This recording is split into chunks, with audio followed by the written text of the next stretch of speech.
Subbab yang akan dibahas. 1.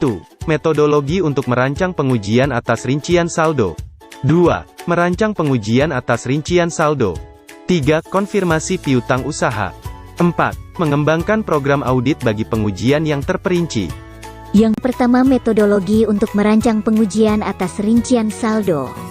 Ada 8 tujuan audit yang berkaitan dengan saldo. 1. Detail TIN. 2. Keberadaan. 3. Kelengkapan.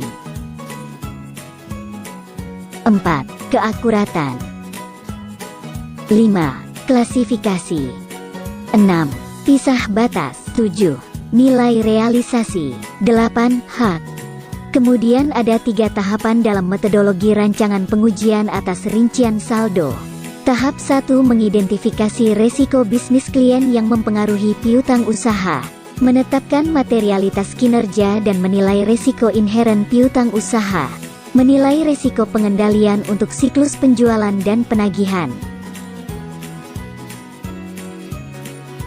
Tahap 2 merancang dan melaksanakan pengujian pengendalian dan pengujian substantif atas transaksi untuk siklus penjualan dan penagihan.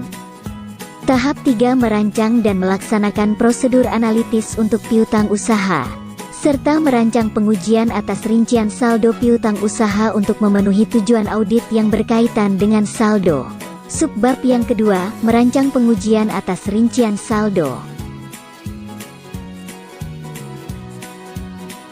Piutang usaha ditambahkan dengan benar dan sama dengan file induk serta buku besar umum. Piutang usaha yang dicatat memang ada. Piutang usaha yang ada telah dicantumkan. Piutang usaha sudah akurat. Piutang usaha diklasifikasikan dengan benar. Pisah batas piutang usaha sudah benar. Piutang usaha dinyatakan dengan nilai realisasi. Klien memiliki hak atas piutang usaha. Penyajian dan pengungkapan piutang usaha. Subbab yang ketiga, konfirmasi piutang usaha. A. Persyaratan standar auditing. Statement on Auditing Standard 67 menyediakan 2 pengecualian terhadap keharusan menggunakan konfirmasi. 1.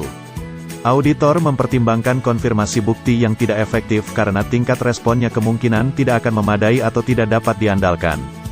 2. Gabungan tingkat resiko inheren dan resiko pengendalian rendah dan bukti substantif lainnya dapat diakumulasi untuk menyediakan bukti yang cukup. B. Jenis-jenis konfirmasi. 1. Konfirmasi positif. 2. Formulir informasi yang kosong. 3.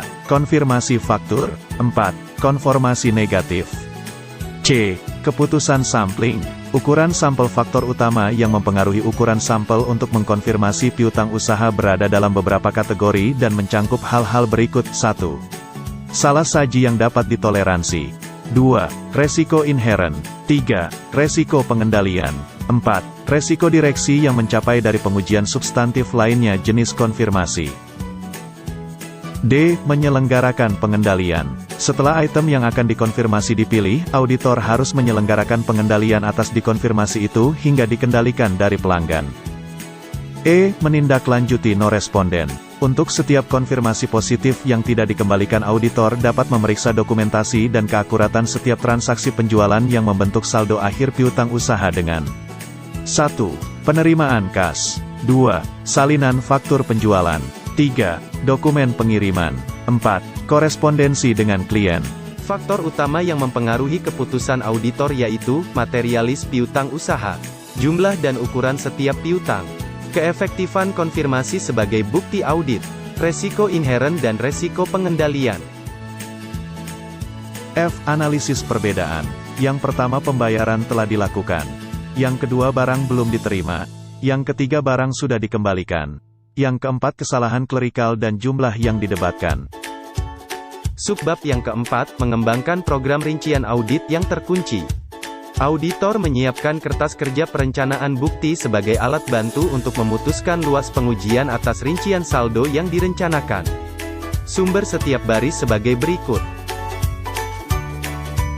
A. Materialistis kinerja. B. Resiko audit yang dapat diterima. C. Resiko inheren. D. Resiko pengendalian. E. Hasil pengujian substantif atas transaksi. F. Prosedur analitis. G. Resiko deteksi yang direncanakan dan bukti audit yang direncanakan.